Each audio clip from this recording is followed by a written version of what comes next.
Hello students, कैसे हैं आप सभी। जैसे कि आपको पता है कि हमारे चैनल पे कंपटीशन एग्ज़ाम से रिलेटेड क्लासेस चल रही हैं।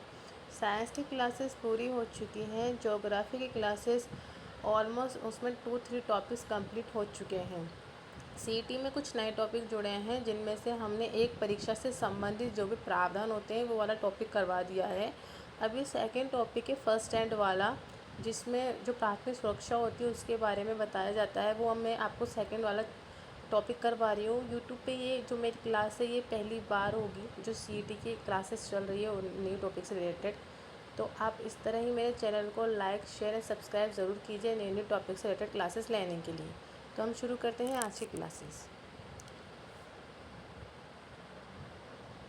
प्राथमिक चिकित्सा क्या है? किसी घायल या बीमार व्यक्ति को अस्पताल पहुंचाने से पहले उनकी जान बचाने के लिए हम कुछ कर सकते हैं, जिसे प्राथमिक चिकित्सा कहा जाता है।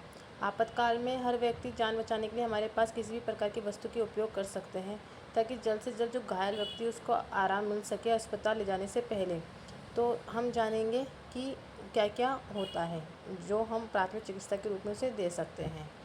ठीक है, तो इसके उद्देश्य क्या होता है भाई? घायल व्यक्ति की जान बचा सके, उनकी बिगड़ी हालत को थोड़ा सुधार सके, तबीयत में सुधार में बढ़ावा दे सके।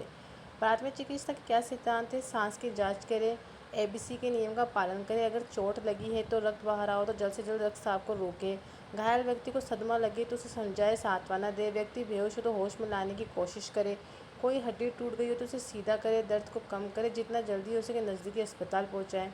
एबीसी नियम क्या है? फर्स्ट है एयरवे यानी श्वास नली की जांच करना, बी ब्रीथिंग सांस की जांच करना, सी सर्कुलेशन रक्त संचार की जांच करना। प्राथमिक चिकित्सा के समय स्वयं को इन्फेक्शन से बचाएं। फर्स्ट एड बॉक्स में क्या सामान होना चाहिए? रुई होनी चाहिए जो साफ़ होनी चाहिए, पट्टी होनी चाहिए, ठीक है, ये नॉर्मल है।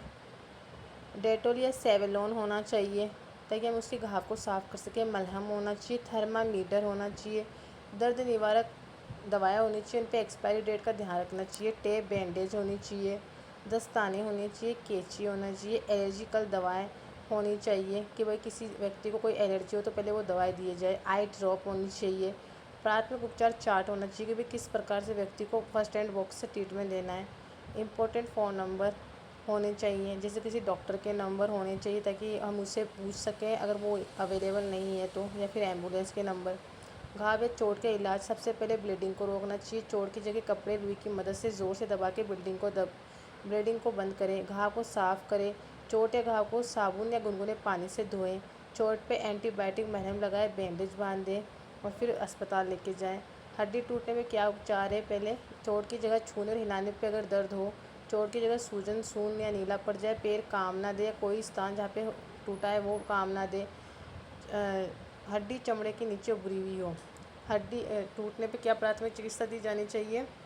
आदमी बेहोश हो तो पहले एबीसी रूल फॉलो करें। खून निकल रहा हो तो ब्लीडिंग को बंद करने की कोशिश करें। व्यक्ति को सदमा लगे तो उसे सदमे से बाहर लाने के लिए उससे बात करें। आपको देखिए हड्डी टूट गई तो हड्डी को सीधा करने के लिए नीचे एक गत्ता या लकड़ी का तख्ते से मजबूती से बैंडेज से बांध दें। चोट की जगह प्लास्टिक बैग में बर्फ़ रख के दबाए, जल्द से जल्द मरीज को अस्पताल पहुंचाएं। इलेक्ट्रॉनिक शॉक रखने पे कैसे लक्षण होते हैं? अत्यधिक शरीर का जलना, उलझन में पड़ना, सांस लेने में मुश्किल, हार्ट अटैक, मांसपेशी में दर्द, दौरा पड़ना, बेहोश हो जाना। इसके लिए प्राथमिक चिकित्सा क्या उपाय है? पहले बिजली की स्रोत को बंद करें, अगर ना हो सके तो किसी सूखी लकड़ी, प्लास्टिक या कार्डबोर्ड से बिजली के स्रोत को घायल व्यक्ति से दूर कर दें। अगर आदमी होश में ना हो तो एबीसी रूल फॉलो करें। चोट लगे हुए स्थान पर बैंडेज लगाए, जले हुए स्थान को साफ कपड़े से ढक दें। जल्दी से जल्दी मरीज को नज़दीकी अस्पताल पहुँचाएँ। जल जाने पर घरेलू उपाय क्या है?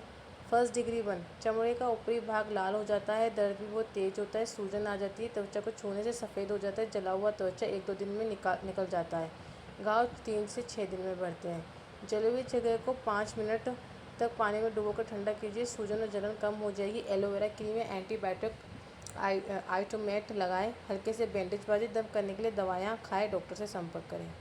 सेकेंड डिग्री बर्न, त्वचा थोड़े मोटे आकार में जल जाए तो दर्द बहुत होता है, फफोले छाले हो जाते हैं, त्वचा बहुत ज़्यादा ही लाल हो जाती है, सूजन भी आ जाती है, घाव 2-3 हफ्ते में भर जाता है। जले हुए भाग को 15 मिनट के लिए पानी में डुबोकर रखिए, जिससे जलन कम हो जाए, सूजन भी। एंटीबायोटिक क्रीम लगाए, प्रतिदिन नया ड्रेसिंग करें, दर्द कम के लिए दवाई और एंटीबायोटिक खाएं, डॉक्टर से संपर्क करें। 3rd डिग्री बर्न, त्वचा की तीनों लेयर जल जाती है, जला हुआ त्वचा सफ़ेद हो जाता है, दर्द कम होता है या बिल्कुल नहीं होता है, इसमें न्यूरॉन डैमेज हो जाता है, घाव बनने में बहुत समय लगता है।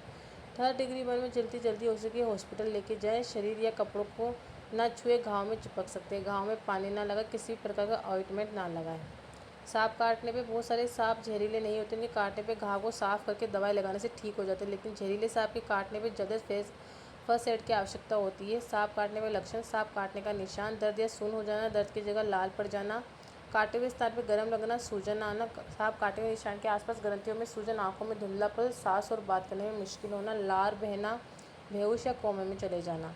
इसके उपाय: पेशेंट को आराम दे, शांत और आश्वासन दे।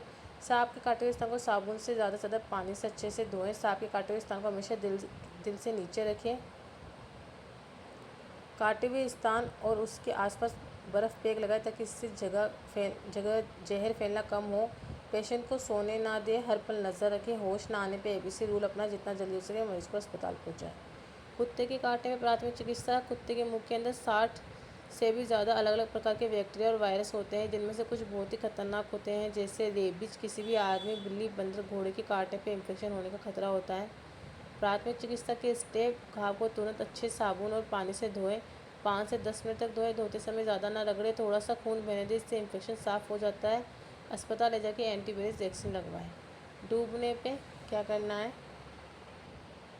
डूबे व्यक्ति को बचाते समय पहले अपने आप को सुरक्षित रखें। डूबा व्यक्ति अपने हर और बेबसी में बचाने के लिए पानी में खींच कर डुबो देते हैं, चाहे वो कितने ही अच्छे क्यों ना तैरता हो।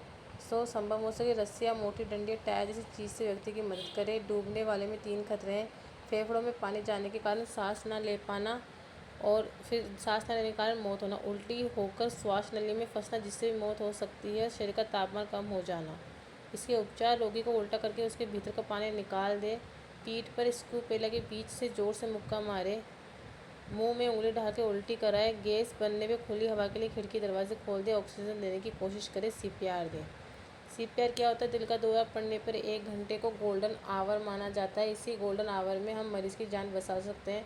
कभी कभी एम्बुलेंस या मेडिकल सुविधा उपलब्ध ना होने के कारण हम CPR देना चाहिए। कैसे दिया जाता है इसके बारे में जानेंगे। CPR का मतलब होता है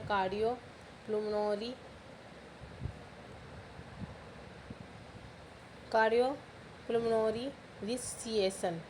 इसका फुल फॉर्म है। चिकित्सा प्राथमिक: जब कोई सांस लेने में असमर्थ हो जाता है, बेहोश हो जाता है, हार्ट अटैक आ जाता है, तो सबसे पहले उस समय CPR दिया जाना चाहिए। इसे संजीवनी क्रिया भी कहते हैं। जब कभी किसी बिजली का झटका लग जाए, हार्ट अटैक, दम घुटने या पानी में डूबने में कई बार हम CPR देते हैं। सबसे पहले क्या करें? मरीज को दिल का दौरा पड़े तो घबराएं नहीं, पूरा धैर्य रखें। सबसे पहले एम्बुलेंस को कॉल करें, हॉस्पिटल को सूचित करें कि आप हार्ट अटैक के मरीज को लेके आने वाले हैं। मरीज को आराम से बिठाएं, उसे रिलैक्स करें, उसके कपड़े को ढीला करें। अगर मरीज पहले से हार्ट की समस्या है तो कोई दवाई ले रहा है तो पहले से दवाई दें।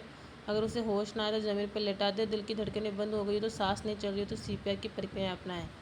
CPR में क्या किया जाता है? मुंह द्वारा सांस देना, छाती को दबाना। दरअसल CPR में हम श्वसन क्रिया और रक्त विशीकरण क्रिया को हम जारी रखते हैं।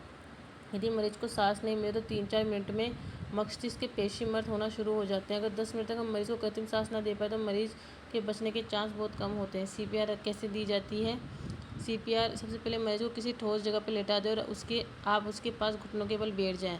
नाक और गला चेक कर, कहीं कुछ अटका तो नहीं है। श्वास नलिका बेहोश अवस्था में सिकुड़ सकती है, उसके मुंह में उंगली डाल के चेक करें कुछ अटका तो नहीं है। CPR की 2 प्रक्रिया: हथेली से छाती पर दबाव डालना और मुंह से कृत्रिम सांस देना। पेशेंट के सीने के बीचों बीच हथेली रखकर पंपिंग करते हुए 1 से 2 बार करने से धड़कन से फिर शुरू हो जाएगी। पंपिंग करते वक्त दूसरे हाथ को पहले हाथ के ऊपर रखें, उंगलियों से बांध लें और अपने हाथ और कोहनी को सीधा रखें। अगर पंपिंग करते वक्त धड़कन शुरू ना हो तो पंपिंग के साथ मरीज को कृत्रिम सांस देने की कोशिश करें। हथेली से छाती को 1-2 इंच दबाएं। इसे प्रति मिनट 100 बार करें। 30 बार छाती पर दबाव बनाएं और 2 बार कृत्रिम सांस दें। छाती पर दबाव और कृत्रिम सांस देने का रेशियो 30 से 2 होना चाहिए। कैसे दें कृत्रिम सांस? मरीज की नाक को 2 उंगलियों से दबाकर मुंह से सांस दें। नाक बंद होगी तो मुंह की सांस फेफड़ों में पहुंचती है। लंबी सांस लेकर मरीज के मुंह में चिपकर धीरे धीरे सांस छोड़ें। ऐसा करने से मरीज से फेफड़ों में हवा भर जाएगी। जब आप कृत्रिम सांस दें तो ध्यान रखें मरीज की छाती ऊपर नीचे हो रही हो या नहीं। जब मरीज खुद से सांस लेने लगे तब ये प्रक्रिया रोक दें। 1 साल से कम और नवजात शिशुओं के लिए CPR: 1 साल से कम नवजात बच्चों के लिए CPR वक्त ध्यान रखें कि 2 या 3 उंगलियों से ही छाती पर दबाव डालें। छाती पर दबाव और कृत्रिम सांस देने का रेशो 15:2 रहेगा।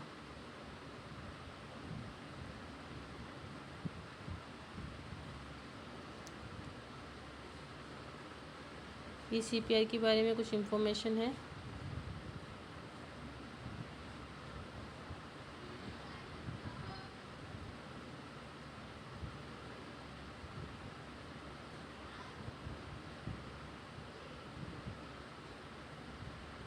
कि कैसे कैसे ऑक्सीजन अंदर जाती है।